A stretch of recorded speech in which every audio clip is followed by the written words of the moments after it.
자, 여러분들과 함께 누가복음 1장 39절부터 56절까지의 말씀을 살펴보겠습니다.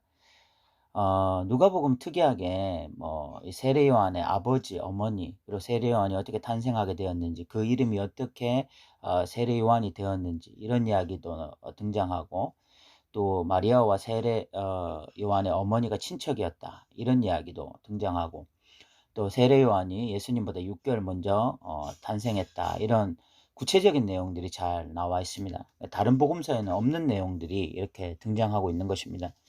그 이유는 누가가 1장 3절에서 그 모든 일을 그놈부터 자세히 미루어 살핀 나도, 누가는 이 누가복음을 기록할 때 그놈부터 아주 자세하게 미루어 살폈다. 그래서 굉장히 체계적으로 이렇게 기록하고 있습니다. 그런 것들이 좀 여실하게 드러나는 것이 이런 일장의 내용이 아닌가 이런 생각이 듭니다. 오늘 본달락이 39절부터 56절까지를 좀 보면서 제가 이런 좀 생각이 들었습니다.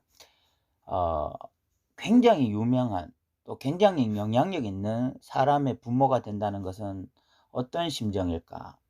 우리나라로 따지면 우리나라에 유명한 축구 선수 그 손흥민이가 있잖아요. 그 손흥민 선수의 아버지라면 어떤 느낌일까? 또는 김연아 선수도 있었는데 또 김연아 선수의 아버지라면 부모라면 어떤 심정일까? 그런 생각이 드는데, 오늘 본문에 나타나는 이 두 여인, 이 마리아와 엘리사벳은 손흥민이나 김연아에 비교할 수 없는 엄청나게 유명한, 기독교에 있어서는 뭐 유명하다고 말하는 것도 어떤 부족할 정도의 엄청난 영향력을 발휘했던 세례 요한이라는 사람의 어머니이고, 또 예수님이라고 하는 분의 어머니, 이 두 사람이 등장하고 있고, 또 그런 어떤 아이들을 보면서 얼마나 기뻐하고 이 사람들이 또 성령이 충만해서 축복하고 이런 내용이 나와 있습니다. 참, 예수님의 어머니로 일평생을 산다는 것, 또는 세례 요한의 어머니로 일평생 산다는 것, 그런 느낌은 어떤 느낌일까? 좀 이런 생각이 좀 들게 되어지고요. 그런데 재밌는 것이 있습니다. 여기에 하나님께서 세례 요한을 탄생하게 하는 데 있어서, 또는 예수님을 탄생하게 하는 데 있어서, 그 부모들을 선택하는 부분에 있어서 하나님이 대충 하지 않았다는 것입니다. 누구에게나 아무에게나 그냥 하나님이 임의로 그냥 이 사람은 세례 요한의 부모가 되게 하겠다, 또는 예수님의 부모가 되게 하겠다라고 한 것이 아니라 굉장히 하나님이 신중하게 선택해서 그 가정에 이렇게 이 세례 요한을 선물로, 또 예수님을 선물로 주셨다라는 그런 생각이 들게 되어집니다. 세례 요한의 어머니가 부모 같으면 1장 6절에 보면 이 두 사람이 하나님 앞에 의인이니 주의 모든 계명과 규례대로 흠이 없이 행하더라. 세례 요한의 어머니 아버지는 굉장히 신실한 사람들이었습니다. 예. 믿음이 이렇게 대충 있는 사람이 아니라 굉장히 흠이 없는 그런 믿음의 사람이었고, 마리아 역시 마찬가지인데 45절에 보면 주께서 하신 말씀이 반드시 이루어지리라고 믿는 그 여자에게 복이 있다. 마리아는 자신에게 한 말씀을 반드시 이루어질 거라고 믿는 여자였다는 거죠. 이 앞선 단락, 이 26절부터 38절까지 보면 천사가 나타나서 마리아에게 너에게서 아들이 잉태될 것인데 그를 예수라고 하라. 저는 남자를 알지 못합니다. 그런데 성령께서 하나님의 능력으로 자녀를 낳게 할 것이다. 굉장히 비정상적인 이야기잖아요. 남자와 여자가 어떤 그 관계를 통해서 자녀를 낳는 것이 정상적인 것인데, 남자 없이 자녀를 낳는다라는 것은 사실 믿을 수 없는 이야기죠. 그런데 마리아는 38절에 보면 마리아가 이르되 주의 여정이오니 말씀대로 내게 이루어지이다. 제가 만약에 이 말씀을 남자들이 받았으면 어떻게 했을까? 특별히 제자들 있잖아요. 12 제자들이 이 이야기를 받았으면, 이 천사로부터 이 이야기를 전해 들었으면 어떤 반응을 했을까? 좀 생각해 보면 정말 이 남자들은 좀 엉뚱하게 많이 반응했을 거라는 생각을 많이 하게 되어집니다. 뭐 "이런 일은 일어나지 않을 것이다."고 말하기도 하고 뭐 "불가능합니다." 이런 식의 반응들이 일어났을 것 같습니다.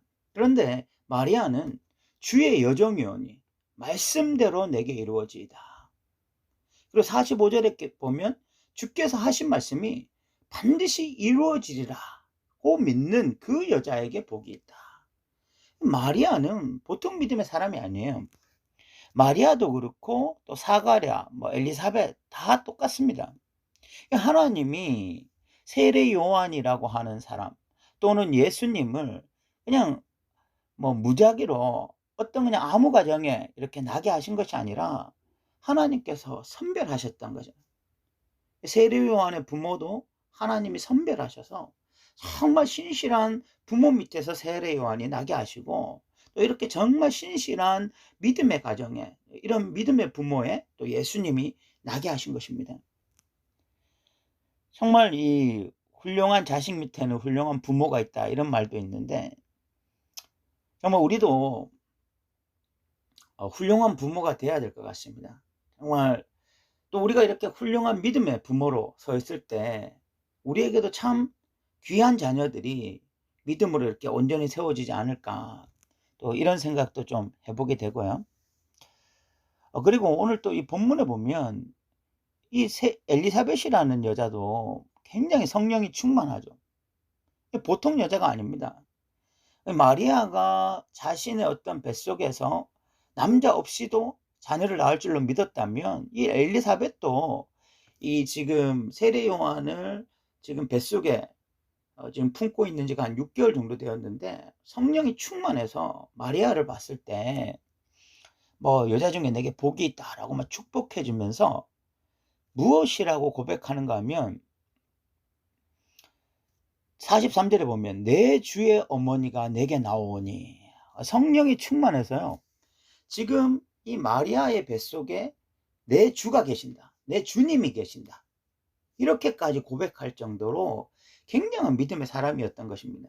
그러니까 엘리사벳도 그렇고 마리아도 그렇고 이 보통 여자들 아닙니다. 굉장히 성령 충만하고 믿음의 사람들, 또 이런 가정에 세례 요한이나 예수님이 나신 것이라니. 그리고 이 엘리사벳이 "내 주의 어머니가 내게 나온다."라는 것을 통해서 이 누가복음에서 강조하고자 하는 것 중에 하나가 예수님이 주님이시다. 뻔한 이야기처럼 보이지만 실질적으로 예수님이 이 땅에 오신 것은 우리의 구원자가 되시기 위해서도 오신 것이지만, 또한 예수님은 우리의 주님이 되시기 위해서 오신 것이거든요. 우리의 주인이 되기 위해서 오신 것입니다. 이 부분에 많은 혼돈이 있는 것 같습니다.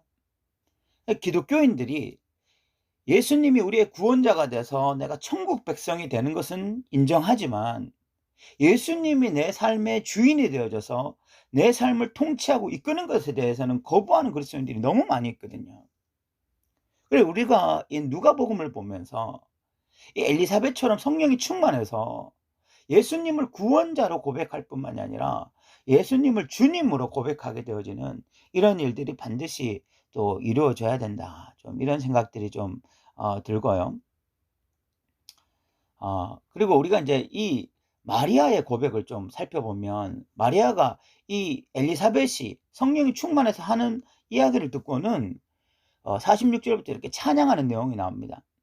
마리아가 뭐 믿음으로 이미 천사를 통해서 확신을 하고 있었지만 엘리사벳의 이야기를 들으면서 더 확신을 가졌던 것 같아요. 그러면서 이 하나님을 찬양하는데 48 절에 보면 "그의 여종의 비참함을 돌보셨습니다.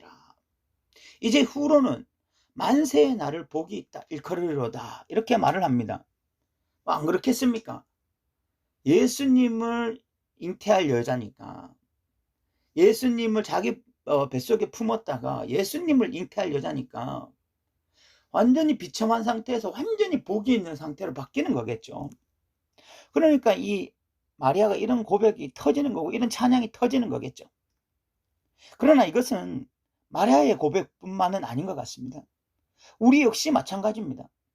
마리아는 육체적으로 예수님을 뱃속에 품고 예수님을 낳은 사람이라면 우리는 예수의 피로 말미암아, 예수의 피로 말미암아 복이 있는 자가 되는 자들이죠. 원래 우리는 굉장히 비참한 자들이었지만 예수의 피로 말미암아 하나님의 백성 되고 복이 있는 자로 바뀐 것입니다. 그래서 우리에게도 마리아와 같은 이런 찬양이 당연히 있어야 될 것 같고요. 그리고 마리아는 이 예수님이 이 땅에 오셨을 때에 무슨 일이 일어날지를 노래하고 있는데,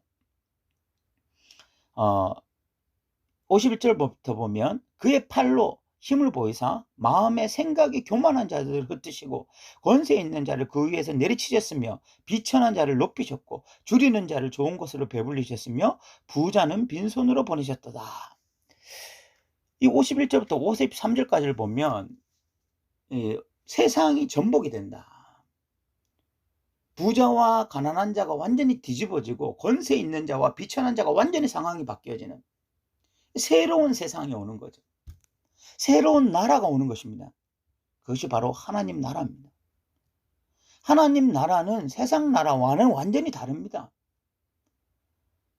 세상 나라는 부자가 인정받고 교만한 자가 높임을 받고 권세 있는 자가 위에서 군림하지만 하나님의 나라는 다릅니다.